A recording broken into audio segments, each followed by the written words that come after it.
Olá pessoal, tudo bem com vocês? Olá, tudo bom? Sejam bem-vindos ao canal 2 mais 1 em Portugal. Roda a vinheta.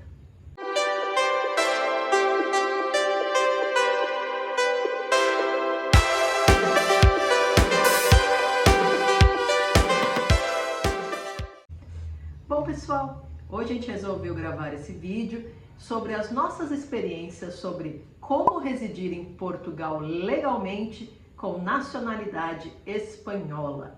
Tem suas vantagens. Tem suas vantagens. Bom, deixa eu contar um pouquinho sobre a minha história como espanhola. Os meus avós vieram da Espanha e foram para o Brasil. Eles se casaram no Brasil e o resto é história. Há cerca de 20 anos atrás, mais ou menos, o meu tio e os meus primos decidiram correr atrás dos documentos espanhóis. Só que ninguém guardou nada, aquela coisa toda, joga coisa fora, aquela coisa toda. E se empenharam, meu tio ele conseguiu um contato de uma moça para buscar os documentos na Espanha. Fala quem era seu tio. É o meu tio. Meu tio, vou deixar a foto dele aqui. O meu tio... Alfredo! Quem lembra disso? Meu tio era o Turíbio Ruiz, que era ator, né? Então ele fez várias novelas, comerciais, peças de teatro. Ele foi um ator muito renomado na televisão brasileira. Então o que acontece? Ele conversou com um colega dele, o senhor Tato Gabus Mendes. Tato Gabus Mendes.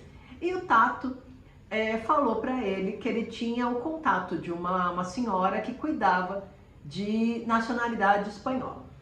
Ela iria buscar a documentação espanhola na Espanha e ia ver o que acontecia. Conseguiram, né? Ele achou a documentação do meu avô, né?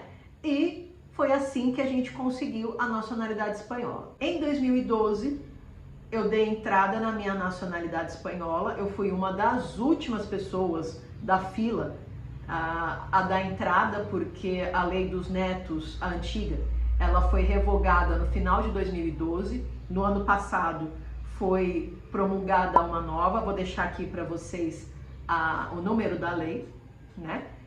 E consegui a minha nacionalidade espanhola. E em 2013, nós nos casamos, né? Nós nos casamos, né? Tudo bom? Nós nos casamos.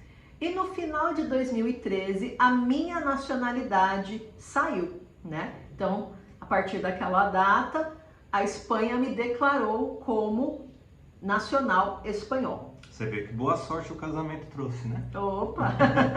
E eu, em 2014, consegui o meu passaporte espanhol, que é esse daqui, ó. Né? Então, com esse passaporte, eu tenho direito a residir livremente em qualquer país da União Europeia e visitar determinados países, incluindo eles os Estados Unidos, sem o visto. Pera aí que eu tô me sentindo um pouquinho desfalcado aqui. Pera só um minutinho, gente. Ele foi buscar uma coisa ali, ó. Tem a Brasil, Zil. Aqui, ó. Por que ele trouxe também o passaporte brasileiro para mostrar? Porque, infelizmente, a nacionalidade espanhola não dá direito ao cônjuge, apenas aos filhos. E em 2019, Micaela nasceu em 2018, e em 2019 eu dei início à transcrição do nosso casamento e, consequentemente, a obtenção da nacionalidade espanhola para a Micaela, né? Vou dar carteirada, hein? Com a transcrição do casamento, o Elton tem direito a residir legalmente em qualquer um dos países do bloco da União Europeia. É muito bom isso, gente, porque a gente pode, não passa por aquela fase de ter que permanecer no país. Se por acaso eu precisar visitar, por qualquer motivo que eu queira visitar meus pais, ou no Brasil, ou tem alguma situação que eu precise retornar ao Brasil de forma imediata, por questão, se fosse simplesmente a questão de estar fazendo está tentando a residência, né, o pedido de residência, não poderia sair do país. Já nessa situação de ser casada com uma espanhola e ter uma filha espanhola, né, então me dá uma vantagem para poder sair do país a hora que eu quiser sair, com a necessidade que tiver. A gente não fica preso somente a Portugal, eu posso me deslocar para outros países que fazem parte do bloco. Sim. Né? Sem aquela necessidade de toda vez ter que a burocracia de ter que passar, apresentar um visto. Requerer um visto, né? Então, assim, nós podemos entrar e sair livremente de Portugal, da Espanha, sem um visto, né? Então, esse passaporte espanhol, ele me dá direito como qualquer outro espanhol, né? Então, o espanhol e outros membros do bloco têm direito a residir legalmente em Portugal. Então agora vamos falar um pouquinho de como foi a nossa imigração, né, amor? Foi bem assim. No começo, quando a gente estava fazendo o planejamento, né? Começou o nosso planejamento, a gente estava assim, né? Preocupado como que vai ser todas aquelas situações que a imigração causa para a pessoa, né? Porque você tem uma vida lá que você vai ter que reiniciar. Então tem ao mesmo tempo está ocorrendo o seu planejamento com a família para poder fazer a imigração de uma forma satisfatória, para você não ter dor de cabeça. Sim. Ao mesmo tempo você está cuidando das suas coisas, vendendo o que você tem, do ano que tiver, resolvendo se tiver alguma pendência. Eu trabalhava por conta própria. Sim. Então eu era dono de empresa, então tem toda uma burocracia para poder não deixar nada pendente, né? Fora as despedidas dos órgãos, as despedidas das pessoas, da família, dos as amigos. coisas que a gente tem também em aberto também, questão de bens, outras coisas que a gente precisa ver como que vai resolver, deixar os responsáveis, né, os procuradores legais, que é muito importante, gente. Voltando ao Brasil, nós saímos do Brasil pelo aeroporto de Guarulhos. No aeroporto de Guarulhos, eu apresentei o passaporte brasileiro, né? Para poder sair do Brasil, você como brasileiro, você apresenta o passaporte brasileiro. Chegamos em Portugal, tem 2 filas que você é obrigado a escolher, entre aspas, escolher. Ou a fila, né? Você é direcionado. Ou a fila dos residentes, ou a fila dos imigrantes estrangeiros. Como eu sou membro da União Europeia, nossa filha também membro da União Europeia, ele casado e pai de membros da União Europeia, nós fomos direto para a fila dos residentes. Conta aí fila de espera. Não teve fila de espera, porque aquela fila não tinha fila. Não tinha fila. Praticamente não tinha fila, era um chamado direto. Acho que 2 pessoas que estavam na nossa frente que eram europeus, né? E mais de uma cabine. Mais de uma cabine. Nós chegamos, fomos direto à cabine da imigração, apresentei meu passaporte espanhol, avisei o fiscal da imigração dizendo que ele era meu marido, apresentei o livro de família, né, que é o nosso documento que comprova o nosso casamento e o nascimento da nossa filha também. Apresentei, muito bem, marido, ok, bem-vindos a Portugal. Eu consegui falar 2 palavras com a gente. A primeira foi oi. E a segunda foi tchau. Obrigado. Obrigado. Então, esta foi a nossa imigração. Não perguntaram por que a gente estava chegando, quando estava chegando, não perguntaram nada. E outra coisa muito importante é o meu passaporte. Por ser membro da União Europeia, eu não tenho nenhum carimbo em nenhuma das folhas. Por quê? Porque eu sou espanhola. Então, o espanhol não precisa de carimbo no passaporte, né? Essa é uma informação interessante que é legal passar para vocês. Já o Elton, sim. O Elton tem o carimbo dele. Deixa eu achar aqui, mano. É aqui, ó. O Elton já tem o carimbo dele no passaporte, informando que ele entrou em Portugal. Eu tenho, você não tem. Tá vendo? Vai brincando. Brasil, Zil, ó. O que isso quer dizer? Que, passado o período de turista, ele é obrigado a passar no CEF e se legalizar de acordo com o artigo 15 da Lei dos Estrangeiros. O prazo é 90 dias. 90 dias. eu sou um caso diferente, eu e Micaela. Chegando em Portugal, o que acontece com o membro da União Europeia? Ele tem que fixar a residência, tem que ter um contrato de arrendamento, tirar o NIF, o NIS, né, os documentos básicos para você viver legalmente em Portugal. E a partir da hora que você fixou uma residência, você é obrigado a ir na Câmara daquele conselho, que nosso conselho é Lisboa. Então eu agendei na Câmara de Lisboa para eu me regularizar perante Portugal. Não é só porque eu sou membro da União Europeia, chegar aqui e acabou, né? Tô aqui e acabou, não. No caso você e Micaela. Eu e Micaela. Nós agendamos a data, fomos na Câmara de Lisboa, é feito um documento dizendo que nós estamos regulares no país, né? Eu não tenho direito ao cartão cidadão, né? Ele tem, eu não. Eu tenho um certificado de registro de membro da União Europeia, constando um número de identificação, meu nome, minha residência, meu endereço e o tempo que eu tenho direito a ficar no país, que são 5 anos. Esses 5 anos, passado esses 5 anos, eu posso dar entrada no cartão cidadão. Aí uma curiosidade que eu perguntei para a fiscal da Câmara, né, que recebeu toda a minha documentação. Falei, por que eu não tenho direito ao cartão cidadão? E ela me explicou que muitos membros da União Europeia chegam em Portugal, ficam um tempo, vão embora, vão para outros países, então muitos não ficam. É um entra e sai danado. É um entra e sai, né? Vai para a Espanha, eu sou espanhola, posso ir para a Espanha, tá lá. Então, tem esse tempo que Portugal permite os membros da União Europeia residirem legalmente no país. E depois desses 5 anos, se eu quiser permanecer, aí eu tenho que passar pelo CEF e é emitido o cartão cidadão. Aí, a questão do Elton. O Elton tem um carimbo no passaporte dizendo que ele entrou no país. Então, passados esses 90 dias, de acordo com o artigo 15 da Lei da Imigração, ele obrigatoriamente tem que levar o meu documento, meu certificado de registro de membro da União Europeia, para informar Portugal que ele quer residir legalmente em Portugal como marido e filha de membros da União Europeia. Marido e pai, né? Perdão, marido e pai de membros da União Europeia. Então, foi o que ele fez na semana retrasada. Nós agendamos uma data no CEF, chegamos lá com toda a documentação, ele informou tudo certinho, né?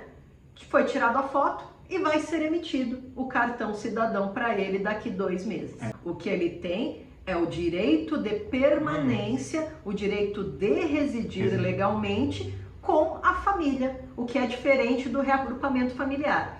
Reagrupamento familiar é quando a pessoa vem com um visto, né? É um brasileiro, por exemplo, que vem com um visto, é diferente. Ele não, ele é abrangido pelo artigo 15 da Lei dos Estrangeiros. É por isso que é importante você se planejar muito bem, porque você vai ter que saber que 90 para um brasileiro que está chegando, você vai ter que saber que você só vai conseguir agendar no CEF para poder passar e marcar e fazer a intenção de você permanecer aqui após 90 dias. Isso. Então são 3 meses. Nesse período, eu decidi, como não estava com os documentos regularizados, eu me programei, fiz o planejamento para aguardar durante esse período para poder ter uma atividade profissional. Sim, porque muitas empresas, elas não aceitam as pessoas que não estão legalizadas no país. Então, o que ele pensou? Me legalizo, após a minha legalização, eu entro no mercado de trabalho, que aí pelo menos você não toma na cabeça, vai português bem claro. Uma situação que tem aqui, como qualquer outro país tem seus problemas também, aqui não é difícil de você ver relatos sobre questões de que a pessoa chegou, arrumou um trabalho, começou a trabalhar, porém, como ela ainda estava fazendo o processo dela de regularização de documento, foi empregada de uma forma meio informal, apresentou a documentação que tinha, que era brasileira, e as documentações que tinha na época, E o que acontece? Muitas vezes você vai trabalhar e não recebe. E o seu direito trabalhista, ele não é respeitado, porque Aqui o direito do trabalho é outro, é diferente, é o de Portugal. Não tem nada a ver com toda a burocracia que a gente tem e a segurança que a gente tem no Brasil. Exatamente. Você está vindo para uma outra cultura, você vai se adaptar à cultura. Isso. E isso em tudo, seja no modo de falar, na parte gastronômica e também na questão de trabalho. E também na questão de leis, que é totalmente diferente. Então, assim, a lei trabalhista, ela vai proteger aquele que está legal. Quem está ilegal é complicado, né? E aqui é muito correto, é muito em cima da regra. Isso. Se tiver uma vírgula diferente em algum texto de lei, não, é o que está ali. Esse texto não está falando isso, está falando isso. Então não adianta você fazer interpretação como a gente faz no Brasil. É o que está na lei, ponto. Né? Acabou, não tem discussão. O agente público ele tem autonomia para ele poder aceitar ou recusar em qualquer momento. Exatamente. Uma outra coisa que é interessantíssimo e engraçado de se falar é o seguinte: os espanhóis, né, as pessoas que têm dupla nacionalidade, acontece o seguinte: o seu nome ele vai mudar. Como assim ele vai mudar? No Brasil, o nosso nome, ele é da seguinte maneira: o prenome, o nome da mãe e o nome do pai. Se você casa, você tem direito a acrescentar o nome do cônjuge, seja ele o marido ou a esposa, né? Você pode escolher se você quer. A escolha do casal. Isso, a escolha do casal. Na Espanha, não é assim. A Espanha o seu nome fica da seguinte maneira: seu prenome, nome do pai e o nome da mãe.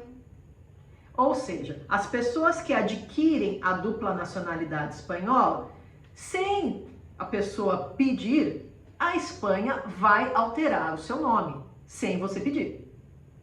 Então, o que acontece? O meu nome espanhol, ele é diferente do meu nome brasileiro. Outra coisa, você casa, reconhece o casamento e você não adquire o sobrenome do cônjuge. Então, fica como se você tivesse o nome de solteiro. Documento espanhol. Documento espanhol. Uma coisa que eu recomendo para vocês, brasileiros com dupla nacionalidade espanhola: a hora que vocês forem fazer NIF, NIS, qualquer documento português, priorizem o seu nome espanhol, porque vai dar problema. O banco vai pegar o seu passaporte espanhol ou o seu passaporte brasileiro. Ah, mas quem é esse aqui? Sou eu. E quem é esse aqui? Sou eu. Dá duplicidade. Dá. Então, assim, eles vão falar: ah, mas por que seu nome, aqui seu nome tá um nome assim, seu nome tá assim? Por causa disso, disso, disso. Ah, mas por quê? Porque a Espanha quis assim. E você tem que lembrar que quando você está imigrando, todo país ele vai ter regras de fronteiras. E qual é uma das regras de fronteiras? A confirmação e a originalidade dos documentos. Sim. Você apresentar um documento com um nome e sobrenome diferente do outro, cai nessa questão. É complicado. Então, eu passei por isso. Eu tive que conversar, explicar no banco, explicar na autoridade tributária, aduaneira, não sei o quê. Ah, mas não sei o que, não sei o que. Porque a Espanha quis assim. Ah, mas não sei o que. Ah, porque o Brasil abertura quis de atividade. Assim. Tudo isso. Tudo. Toda vez tem que explicar. E é aquela situação. Tem que lembrar novamente que o agente público português ele tem total autonomia de aceitar ou não. Aí cabe você, se necessário, entrar com recurso ou não. Aí tudo é questão de se conversar. Você tem que conversar muito bem com a autoridade pública que está te atendendo. Mas é trabalhoso. É trabalhoso. Olha, acontece isso. Ah, mas por quê? Por causa disso. Ah, não sei o quê. Tem que ficar explicando. Mas são histórias que a gente tem para contar e depois a gente dá risada, né? Porque na hora é um estressezinho que a gente passa. Hoje ri, mas no dia eu tava chorando. Mas não tem jeito, a gente vai passar por uns estresses. Por isso que eu ando com meu advogado sempre ao lado. Então, priorize o seu nome espanhol se você vier para Portugal. Bom, pessoal, é isso. Né? Então era isso que a gente gostaria de passar um pouquinho para vocês. Se vocês tiverem dúvidas, se tiver opinião, comentários, por favor, deixa aí.